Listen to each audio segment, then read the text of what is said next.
أعوذ بالله من الشيطان الرجيم. قد كانت لكم أسوة حسنة في إبراهيم والذين معه إذ قالوا لقومهم إنا براء منكم ومما تعبدون من دون الله كفرنا بكم وبدا بيننا وبينكم العداوة والبغضاء أبدا حتى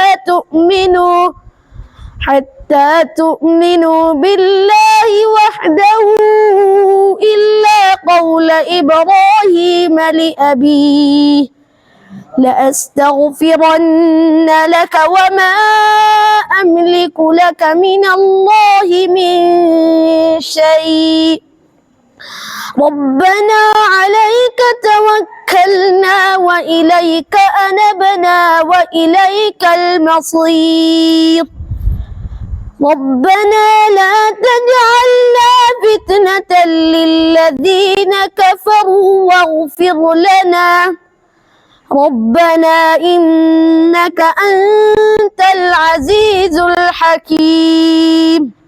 لقد كان لكم فيهم أسوة حسنة لمن كان يرجو الله واليوم الآخر ومن يتول فإن الله هو الغني الحميد.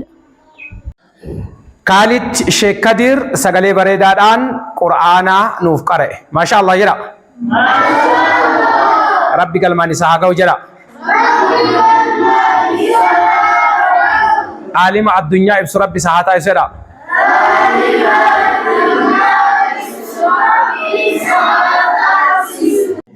Wertuu hifzii Qur'aanaa fi barnoota Daarul Hudaa barnoota akaakulee garagaraa uf keessatti hammatuudhaan wirtuu biyya keenya keessatti isa jalqabaati.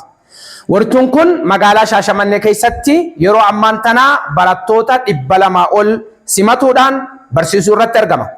Barumsi wirtuu kana keessatti kennamu Qur'aana, barnoota hadiisaa, lugaa Arabii, lugaa Ingiliffaa, barumsa kompiitaraa akkasuma ammallee barnoota ispoortii yookaan immoo tukaandoo yeroo ta'u dabalataan barnoota akaadaamii guutuu kutaa tokkorraa hanga kutaa 8 barsiisuu irratti argama jechuudha.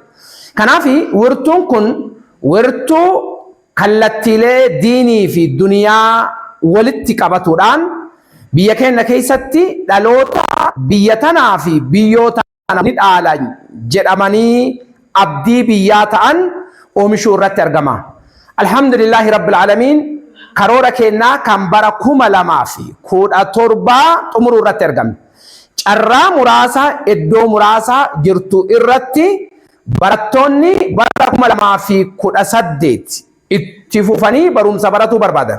Akkasumas barattoonni yeroo gannaa barumsa dameelee garagaraa kanarratti qooda irraa fudhatuu barbaaddan carraa wirtuu hifzii Qur'aanaa fi barnoota Daarul Hudaa kenne kanaan akka itti fayyadamtan asumaan dhaamsa isinii dabarsa. Ilmaan teenna taboru biyyaa fi biyyoo tana dhaaluudhaaf amma irraa qaramanii bocamanii haala bareedaadhaan akkaadaamiif diiniinis eegana ammallee guddachuu irratti argaman hundi warri viidiyoo jaraa hordofaa jirtan Masha Allah galmaan isin haa gahu ijji hamtuun isinin argini Rabbi karatti isinin hambisin jechoo akka hin dagan hundi keessanuyyuu hiree akkanaa tan argatuudhaaf mee alhamdulillahi Rabbil Aalamiin. Kanaaf barumsa ilmaan teenna barataa jirtu dameelee hunda irraa yoo Rabbi fedhe inshallah kan gara marsaalee hawaasummaa yookaan social media jedhamurraan isiniif dhiyeessinu ta'a. Kanaaf du'aa'iidhaan ilmaan teessan bira dhaabbatuun yeroo kamuu akka hin dagatamne isiniin jedha. Wassalaamu alaykum wa rahmatullahi wa barakaatuh.